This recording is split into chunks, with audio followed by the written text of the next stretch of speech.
बिहार के मशहूर कांग्रेस मुस्लिम रहनुमा निहालुद्दीन बिहार असेंबली में भाजपा प्रदेश अध्यक्ष और रेवेन्यू मिनिस्टर दिलीप जायसवाल ने वक्फ और हिंदू न्यास के मुद्दे पर जिस तरह की बातें की हैं, इस पर वो आवाम के दरमियान आपकी आवाज़ 22 के जरिए क्या कहा है, देखिए आगे की रिपोर्ट।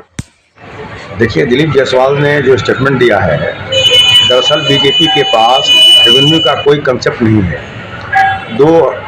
11 जुलाई 2012 को स्पेशल सर्वे का गजट हुआ और तब से लेकर अब तक 5-6 बार उसमें अमेंडमेंट हो चुका है। तो इससे जाहिर है कि सरकार के पास कोई कंसेप्ट नहीं है सर्वे कराने का। जहाँ तक सवाल है बिहार सरकार के सर्वे का, तो मंत्री कहते हैं कि 130 साल के बाद सर्वे हो रहा है। 130 साल के बाद सर्वे हो रही है, बीच में रिवीजन सर्वे हुआ। इसको मैंने मैटर उठाया था। जब मैटर उठाया तो इन्होंने फिर ये सरकार रोज अपने को बदल रही है। सबसे पहले बात यह है कि सरकार ये सर्वे कर रही है, तो सबसे पहले सरकार 1905 के जो प्रेसिडेंशियल सर्वे है, मूल सर्वे है, उसको बेस बनाकर सर्वे करे और उसको देखे कि जो आरएस बना है, रिवीजन सर्वे बनी है, या जो ट्रांसफ़र ऑफ द प्रॉपर्टी हुई है, वो लैंड की प्रॉपर्टी और उसके जो रैयत थे उसकी प्रॉपर्टी लीगल तौर से ट्रांसफ़र हुई है या नहीं हुई, तभी सर्वे को माने रखता है। जहाँ तक सवाल ये है वक्फ का, तो हाँ, इस सरकार इस पहली बार बीजेपी ने हंगामा किया कि हम वक्फ की ज़मीन पर नया कानून लाएंगे।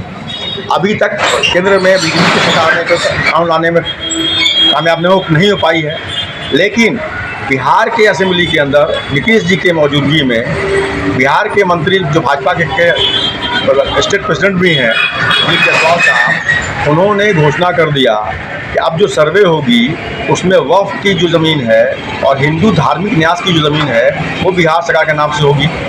ये इसके लिए इन्होंने कौन सा एक्ट ला दिया ज़बरदस्ती का, और जो वक्फ की प्रॉपर्टी है सरकार उसको ले ही नहीं सकती है, इसलिए कि वाकिफ़ ने जो वक्फ किया है वो अपनी निजी प्रॉपर्टी वक्फ किया है, वो वक्फ किया है अपनी प्रॉपर्टी।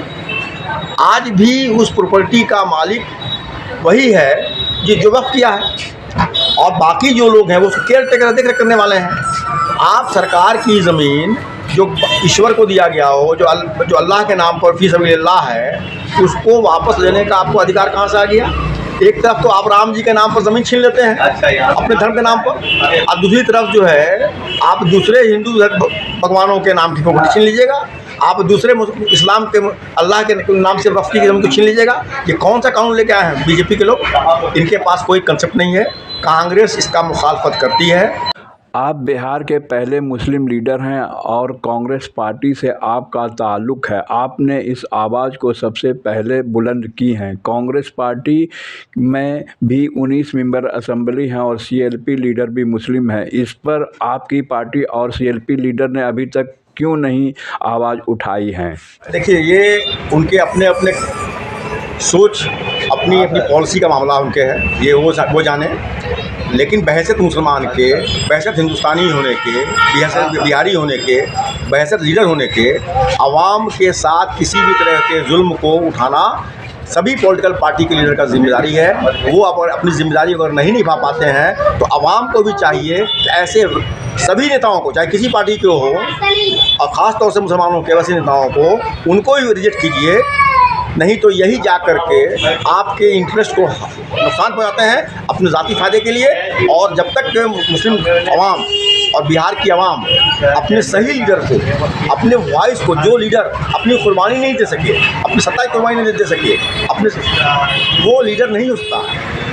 इतनी बड़ी आवाज़ उठाने के बाद भी दिलीप जायसवाल के खिलाफ अभी तक मुसलमान उठे नहीं हैं, ना खानका के लोग उठे हैं, ना मुतबल्ली इसमें हरकत में आएंगे। इस पर क्या कहना चाहते हैं आप? उसकी वजह ये है कि कुछ लोग सूरज को देखने के आदी हो गए हैं मुसलमानों में भी,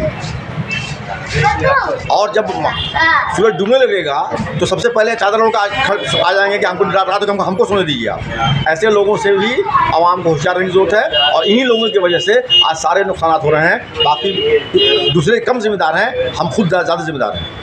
ये थे मुस्लिम रहनुमा निहालुद्दीन जो कांग्रेस से ताल्लुक़ रखते हैं। इन्होंने बहुत बड़ी बात कही है और मुसलमानों की हिमायत में कही है।